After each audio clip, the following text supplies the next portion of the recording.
Hello students, मैं अंकिता आपकी English educator स्वागत करती हूँ आपका मैग्नेट ब्रेन हिंदी पर, जहाँ आपको मिलता है high quality education with so many top courses. चाहे सीबीएसई बोर्ड हो या फिर यूपीएमपी बिहार बोर्ड हो, क्लास 7 से लेकर क्लास 12 तक के लिए सभी कोर्सेज अवेलेबल हैं, वो भी एकदम फ्री ऑफ कॉस्ट। और उसके अलावा ई बुक्स और ई नोट्स के लिए लिंक्स आपको दिए गए हैं डिस्क्रिप्शन बॉक्स में। उन लिंक्स पर क्लिक कीजिए, आपको ई नोट्स और ई बुक्स के लिए सारी इन्फॉर्मेशन ईजिली मिल जाएगी। अब इस इंपॉर्टेंट इन्फॉर्मेशन के बाद हम बढ़ते हैं हमारे आज के टॉपिक पे, जो कि है क्विक रिविजन।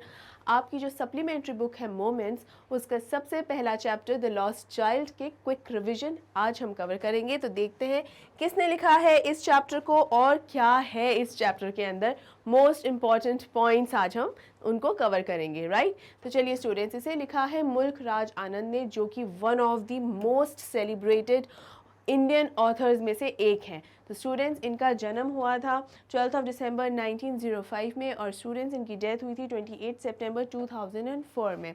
तो he was an Indian writer in English recognized for his depiction of the lives of the poorer caste in traditional Indian society. यानी बेसिकली ये किसके बारे में लिखा करते थे? हमारी भारतीय समाज जो है उसके अंदर जितने भी पिछड़े वर्ग या जितने भी गरीब कास्ट्स जो हैं, जातियाँ हैं, उन्हीं जातियों के बारे में ये लिखा करते थे। यानी उनका एक चित्रण किया करते थे कि एक समाज का एक ऐसा तबका जिनको मालूम ही नहीं है इन लोगों के बारे में, जो वास्तविकता से परे हैं, उनको बताने के लिए ये सब लिखा करते थे। और ये बहुत ही बढ़िया, इतना अच्छा लिखा करते that he is one of the most celebrated writers as I just said. तो यहाँ पर he together with R K Narayan, Ahmed Ali and Raja Rao, यानी ये तीन लोगों के अलावा मुल्क राज आनंद थे। यानी ये चारों व्यक्ति एक तरीके से स्तंभ हैं भारत का, and was one of the first India based writers in English. यानी भारत में बसे हुए उनमें से एक अंग्रेज़ी में लिखने वाले, यानी इंडियन राइटर थे लेकिन अंग्रेज़ी भाषा में जो लिखा करते थे। To gain an international readership, यानी इंटरनेशनल लेवल पर इनको एक बहुत ही ज़्यादा फेमस राइटर तो रहे हैं, बहुत सक्सेसफुल रहे हैं। इंटरनेशनल या ग्लोबल लेवल पर इन्हें पढ़ा गया है। ये उन राइटर्स में से एक हैं। और जो चार सबसे प्रमुख राइटर्स जिन्हें माना गया है भारत में, वो आर के नारायण, अहमद अली और राजा राव, और चौथे मुल्क राज आनंद। तो students, one of the best मैं बोल रही हूँ, तो इसका मतलब जो स्टोरी हम पढ़ने वाले हैं वो भी बहुत ही मीनिंगफुल होगी और बहुत ही एक ऐसी बेसिक से लाइफस्टाइल से निकाली हुई स्टोरी है जो बहुत मीनिंगफुल तो है ही, और आप उससे रिलेट भी ज़रूर कर पाएंगे। ऑलराइट, चलिए। It was the season of spring. The people of the village came out of their houses in colorful attire and walked towards the fair. A child along with his parents was going to the fair and was very excited and happy. अब ये spring season है और यहाँ पर जितने भी गांव के लोग हैं वो मेले की तरफ घूमने, मेले को देखने के लिए जा रहे हैं, है ना। गांव खेड़ों में अच्छे अच्छे बढ़िया बढ़िया मेले लगते हैं, तो वो मेले को देखने के लिए जा रहे हैं सब लोग। और वहीं एक बच्चा है जो अपने माता पिता के साथ उस मेले में जा रहा है, बहुत ही ज़्यादा खुश और एक्साइटेड है। यहाँ पर एक माहौल बताया गया है कि सब लोग कितना खुश हैं, अच्छे अच्छे कपड़े पहने हुए हैं और सब लोग बहुत ही एनर्जेटिक हैं और सब लोग सब लोग अपने गांव से उस मेले में जा रहे हैं। He was attracted to the stalls of toys and sweets. अब यहाँ पर जो रास्ता गांव से लेकर मेले तक पहुँचने का जो रास्ता है, वहाँ कौन कौन सी चीज़ें बीच में आती हैं और कहाँ कहाँ किस किस चीज़ को देखकर ये बच्चा किस तरीके का रिएक्शन देता है, वो बताया गया है। तो सबसे पहले क्या करता है कि वो जो जितने भी स्टॉल्स, मतलब खिलौनों के, मिठाइयाँ की जो दुकानें थी, उन्हें देखकर बहुत खुश होता है। कभी उसको मिठाइयाँ चाहिए, कभी उसको खिलौने चाहिए, हर चीज़ को देखकर खुश होता रहता है। Though his father got angry, but his mother pacified him and diverted his attention towards other things. अब यहाँ जो पिता हैं, जो पापा हैं इसके, वो बड़े ही गुस्सा हो गए, नाराज़ होते हैं ना पापा, एकदम गुस्से से देखते हैं कि कभी ये मांग रहे हो कभी वो मांग रहे हो, तो ऐसा गुस्सा किया। लेकिन जो मदर है उसने पैसिफाई किया। पैसिफाई मतलब जैसे बच्चे को, रोते हुए बच्चे को चुप कराना, ठीक है। तो थोड़ा पैसिफाई किया और उसका ध्यान भटकाने के लिए क्या किया, दूसरी चीज़ों की तरफ उसका ध्यान केंद्रित करने की कोशिश की ताकि ये इन चीज़ों से अपना ध्यान हटाए कि कभी ये चाहिए कभी वो चाहिए. The child moved forward but once again locked behind because his eyes were caught by one thing or the other every now and then.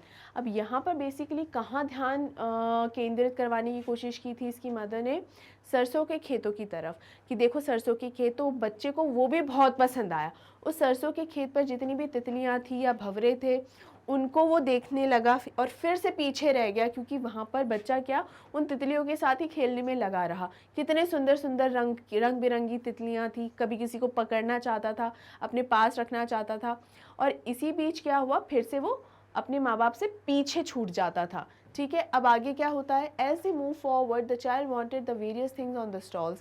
His mouth watered seeing sweets decorated with gold and silver leaves. He wanted his favorite burfi, but knowing that his parents would refuse on the ground that he was greedy, he walked ahead. अब हुआ क्या? ऐसे ही कभी ये चाहिए वो चाहिए करते हुए ये कहाँ तक पहुँच गए? मेले में. यहाँ मेले में जस्ट पहुँचने से पहले इनको एक डव भी मिली थी. डव मतलब सफ़ेद कबूतर जो होता है. तो बच्चे का ध्यान उस सफ़ेद कबूतर की तरफ चला गया क्योंकि उसे बहुत अच्छे लग रहे थे.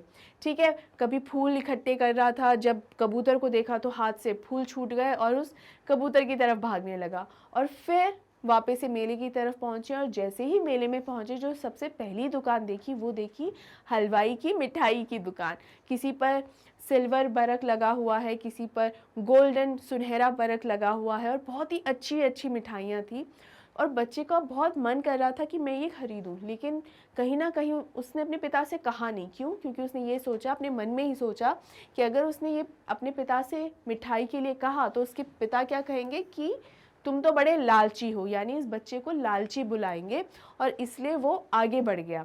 यानी यहाँ हुआ क्या कि बच्चे को एक्चुअल में पिता ने कुछ नहीं कहा, लेकिन अपने आप ही बच्चे ने सोच लिया कि मैं जब भी कुछ मांगता हूँ तो मुझे मना कर देते हैं, तो इस मिठाई के लिए भी मना कर ही देंगे और कहेंगे कि तू तो बड़ा लालची है.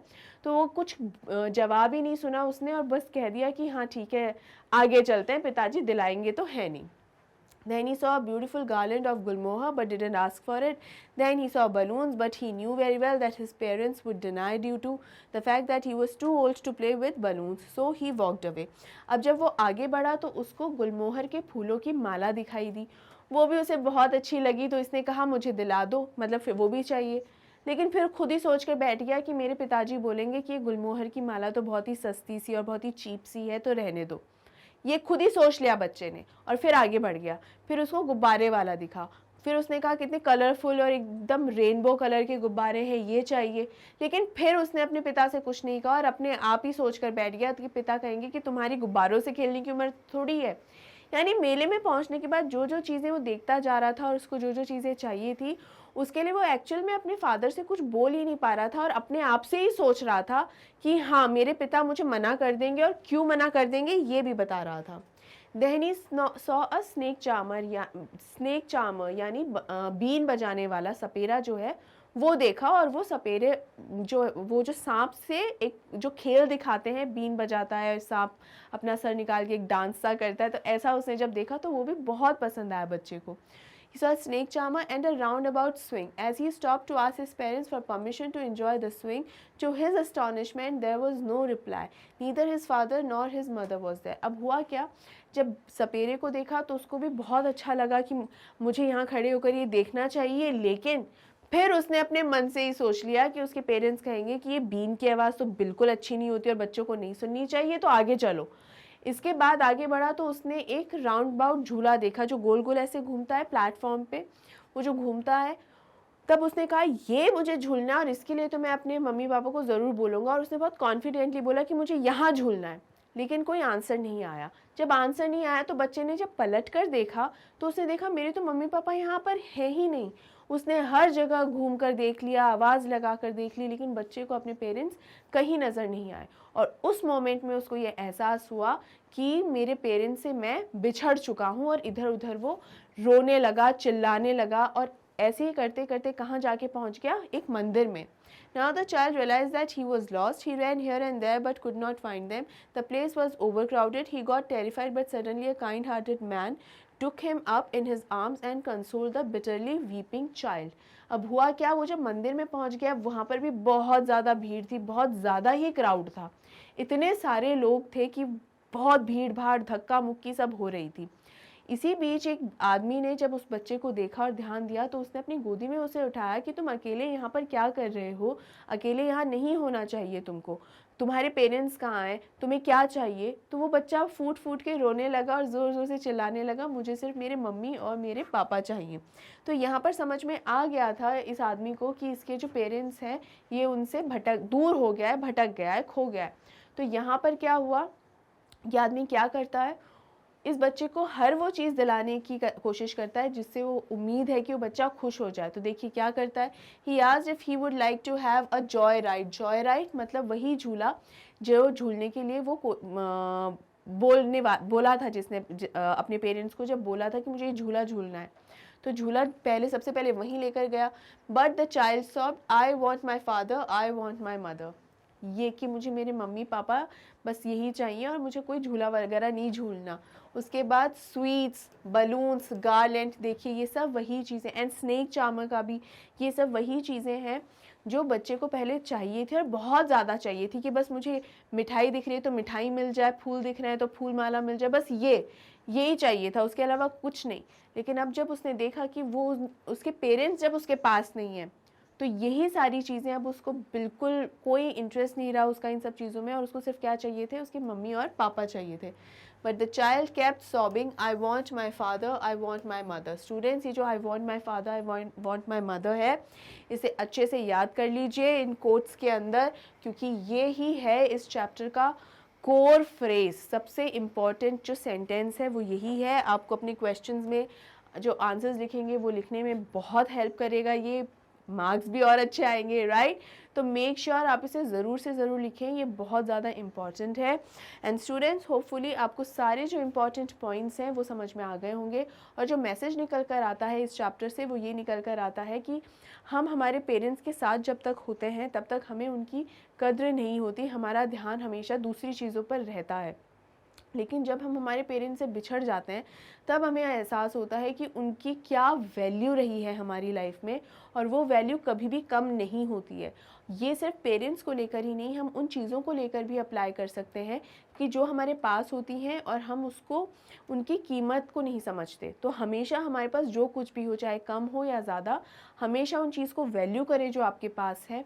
बेहतर चाहिए तो बेहतर के लिए मेहनत करें, लेकिन जो चीज़ ऑलरेडी पास है उसको कभी भी टेकन फॉर ग्रांटेड नहीं लेना चाहिए उनको। मेक श्योर आप हमेशा उन्हें इंपॉर्टेंस दें और रिस्पेक्ट दें। अब स्टूडेंट्स, इसी के साथ आप इस वीडियो को खूब सारे लाइक्स दें और ज़्यादा से ज़्यादा इसे शेयर करें, और अगर कोई डाउट हो तो कमेंट सेक्शन में कमेंट कर ज़रूर से ज़रूर पूछें। इसके अलावा स्टूडेंट्स, अगर अभी तक आपने चैनल को सब्सक्राइब नहीं किया है तो मैग्नेट ब्रेन्स हिंदी को ज़रूर सब्सक्राइब कीजिए, और यहाँ पर आपको ये सारे के सारे जो कोर्सेज़ हैं क्लास 7 से लेकर क्लास 12 तक के लिए अवेलेबल हैं, that is to absolutely free of cost. इसके अलावा ई बुक्स और ई नोट्स के लिए आपको लिंक्स दिए गए हैं डिस्क्रिप्शन बॉक्स में। मेक श्योर आप उन लिंक्स पे क्लिक करें ताकि आपको ई नोट्स और ई बुक्स के बारे में सारी इन्फॉर्मेशन मिल जाए, और इसके अलावा आप हमें फॉलो करें इंस्टाग्राम, टेलीग्राम, फेसबुक और ट्विटर पे। एंड स्टूडेंट, मेक श्योर आप इस सेशन को लाइक करें, इस वीडियो को लाइक करें, कोई डाउट हो तो ज़रूर पूछें। एंड स्टूडेंट्स, अपनी तैयारी मेरे साथ पक्की रखिए। Take care, see you soon and thank you so much.